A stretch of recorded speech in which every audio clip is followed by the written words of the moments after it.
Bom dia, Bom professor dia. Francisco de Oliveira. Não sou professor, sou um agitador. Sociólogo, professor da USP, que tem uma contribuição imensa para a sociologia, para o pensamento político brasileiro.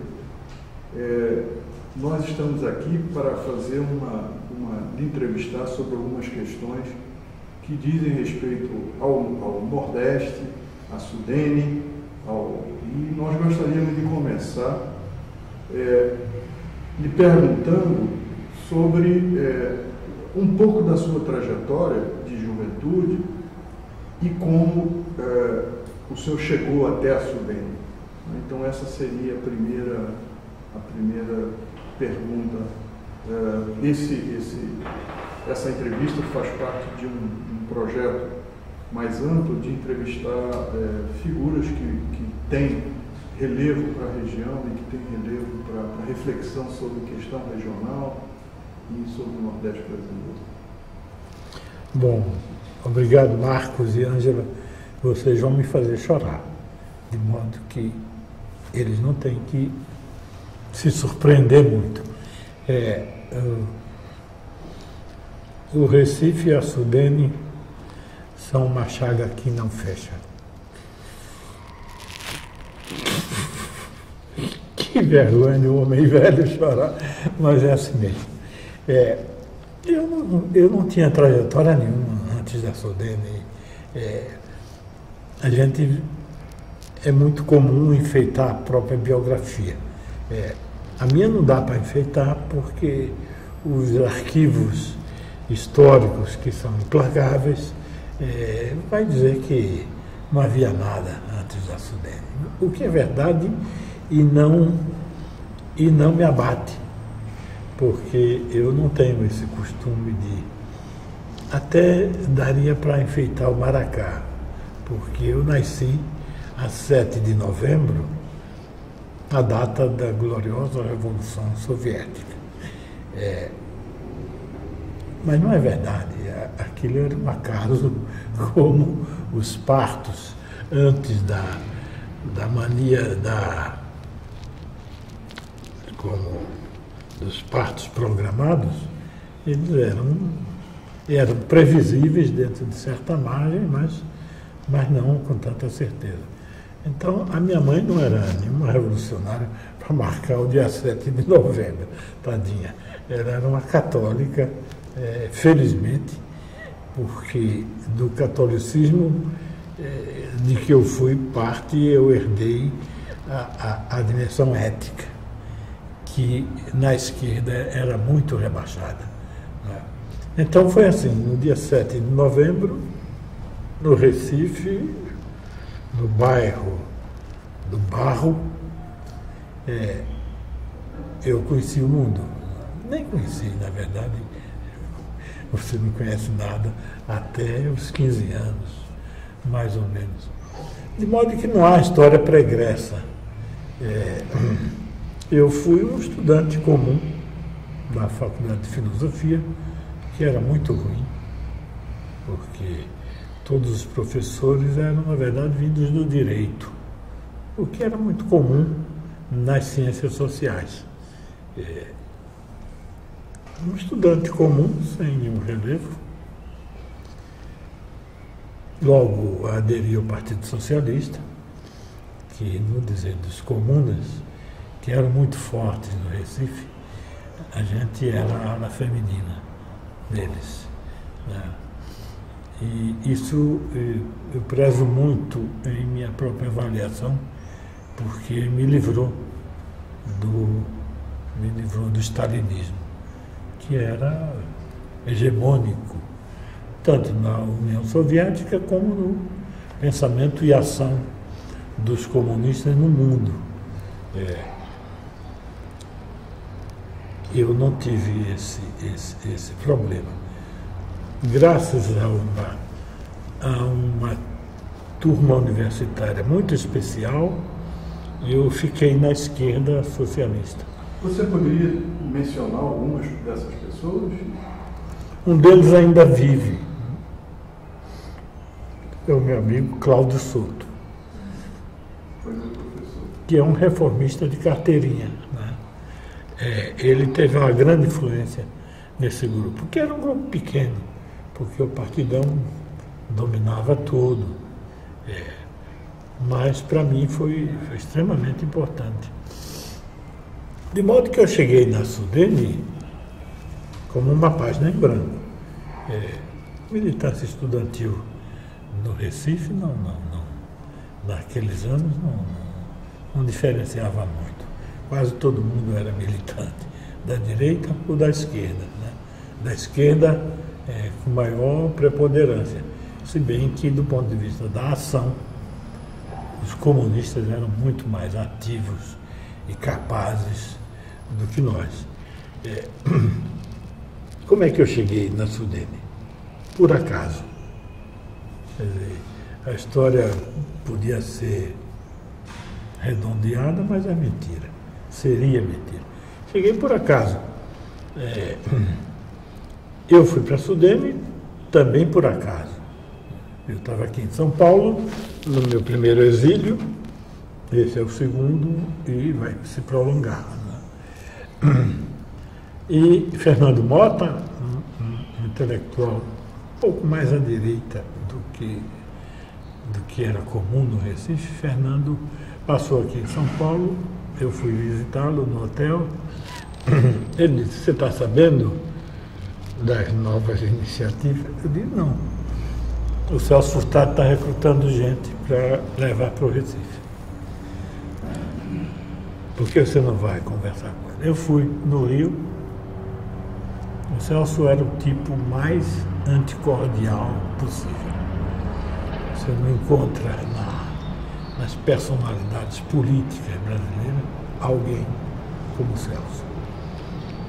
Eu fui lá, me apresentei, eu queria falar com o doutor Celso Furtado e tal. Ele era diretor regional do BNDES. É por isso que ele assumiu a coisa do Nordeste. Eu pedi para ser entrevistado, ele na hora concedeu, não tinha. Ele era o anticordial, na verdade. Eu levei minhas notas da CEPAL, eram todas muito boas, né? Principalmente no que me interessava mais, que era a programação geral. Havia uma cadeira que era dada. Ele deu 2 aulas, mas não era o importante. O importante era Pedro Vuskovic, um chileno que nos dava a programação geral, e eu caí de joelhos. Era a disciplina que eu amava. Levei tudo, minhas notas, processo, ele nem olhou. Não tinha essa história. Eu pensei que ia discutir, nada. Ele nem olhou. Ele disse: "Você está disposto a ir para o Recife?" Né? Eu disse: "Estou." Ele olhou assim e disse: "Vá lá falar com Medeiros." Medeiros era o braço direito dele. Toda a equipe do Celso era paraibana. Não tinha conversa. Ele não tinha muita relação com o mundo político brasileiro, aliás, não tinha nenhuma, porque ele passou o período pré-SUDENE no Chile. Ele conhecia os políticos da Paraíba, porque tem 2 estados no Nordeste que botam para quebrar, é a Paraíba e o Ceará. Não passa nada por eles que eles não capturem. E o Celso tinha muita relação com os políticos, engraçado, com os políticos da direita paraibana, não da esquerda. Aliás, a esquerda paraibana era quase inexistente. Ele era muito amigo do João Agripino, o Cleanto era paraibano, foi quem trouxe do Mendes. Então foi por aí que ele entrou. Juscelino tinha feito todo o plano de metas e não tinha nada para o Nordeste. O Celso entrou nessa brecha. apresentou a Juscelino, na verdade, relatou o que ele tinha feito como diagnóstico, né? Ele teve uma sorte danada, porque todo o esquema técnico do diagnóstico para o Nordeste estava pronto. Tinha sido um economista mineiro que eu pelejo para rememorar o nome e não consigo. Ele tinha estruturado todo. Haddad? Hã? Haddad? Quem? Haddad? Não, era um economista mineiro, muito bom. Mas enfim. O Celso pegou aquilo, que era tecnicamente muito cepalino, e ele deu o enfoque político que faltava, né? O Juscelino aí nomeou no encontro de Garanhuns, que foi ponto de partida, né? Você participou do encontro de Garanhuns? Participei, mas sem nenhuma relevância, né? A figura central era o Celso e ponto. Mas eu já estava lá, na pequena equipe que era do edifício Teresa Cristina. Era uma equipe muito pequena, me lembro de tão poucos.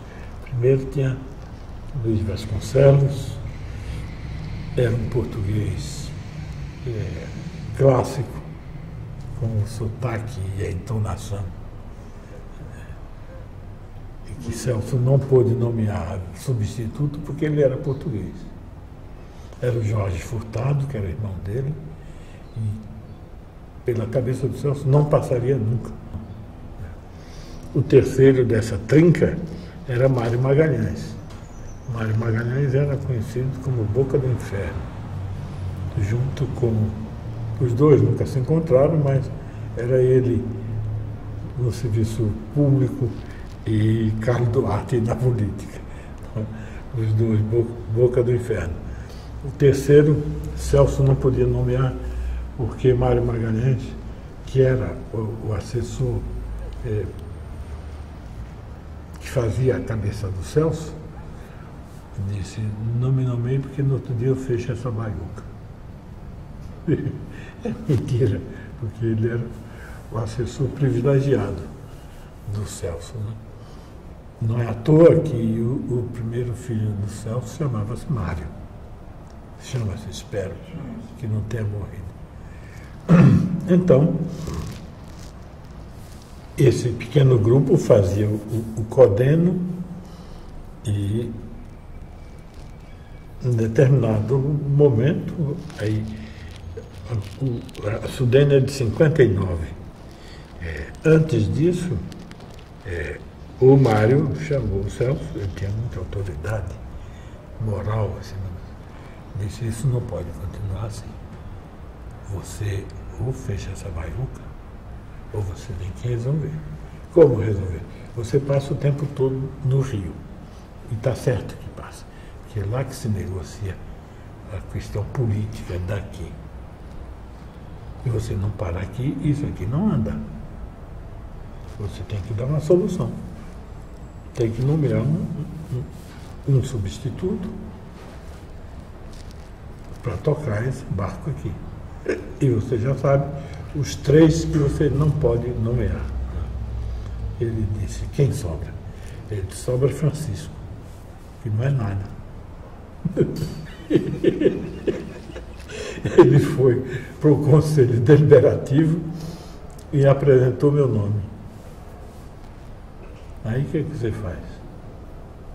No outro dia, e houve um certo quiprocó na denominação. Ele chamou de substituto. As outras forças que então já podiam se manifestar, Cid Sampaio, queriam que eu fosse interino. A diferença é sutil, mas é decisiva. Ele disse, interino não, substituto. Eu fiquei. E no outro dia eu perguntei a Mário Magalhães, que que foi o autor dessa prosópia, o que é que eu faço como substituto? Ele disse, você faz é tocar o barco que ele não toca. E foi aí que eu fui indicado assim. Ele não tinha nenhuma, ele não fazia as coisas por indicação política. Nada disso. Aí começou o imbróglio. Não foi mole, não. Agora, o Jader, o Nailton chegaram depois, então? Depois. E pelo que você está contando também, ao que parece, quem enfrentou as feras dos governadores foi você, já que Celso ficava sempre muito e ele era preservado, né? Porque Celso é um caso raro. Ele sobreviveu a 4 presidentes. O primeiro, Juscelino, que Juscelino cria a Sudene em 59, e mais 60 ele perde a eleição de sua própria sucessão. Vem Jânio, o meteoro, Celso continua com Jânio. E ademais tem uma entrevista decisiva com Jânio, onde os dois se apaixonaram. Né? Mas logo o maluco, depois de Jânio, o interregno da transição janguista e finalmente Jango. A gente sobreviveu a 3, na verdade, 4 com essa transição muito tumultuada. O que era raríssimo no quadro de... E a Sudene era ligada diretamente à presidência. De modo que ele sentava nas reuniões ministeriais em igualdade de condições. Foi excepcional isso.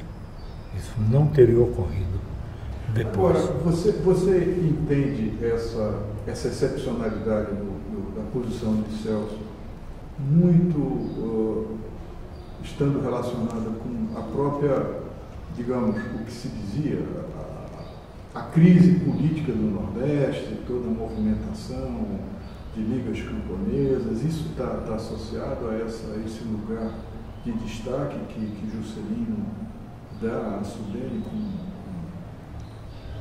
Não, a questão da Sudene, sim. Mas a questão do Celso, provavelmente não. Ele não era ainda essa figura que tornou-se. A questão do Celso, a meu modo de ver, foi uma impressão forte que o Celso passou ao Juscelino, e o Juscelino queria fazer alguma coisa definitiva. Na imaginação juscelínica, essa coisa definitiva não era a Sudene. A sorte é que foi. Não era. Juscelino queria fazer um espocado de champanhe, que de fato fez em Garanhuns. Né? Eu acho que a relação da nomeação do Celso é um pouco independente do que ele pensava que era a Sudene.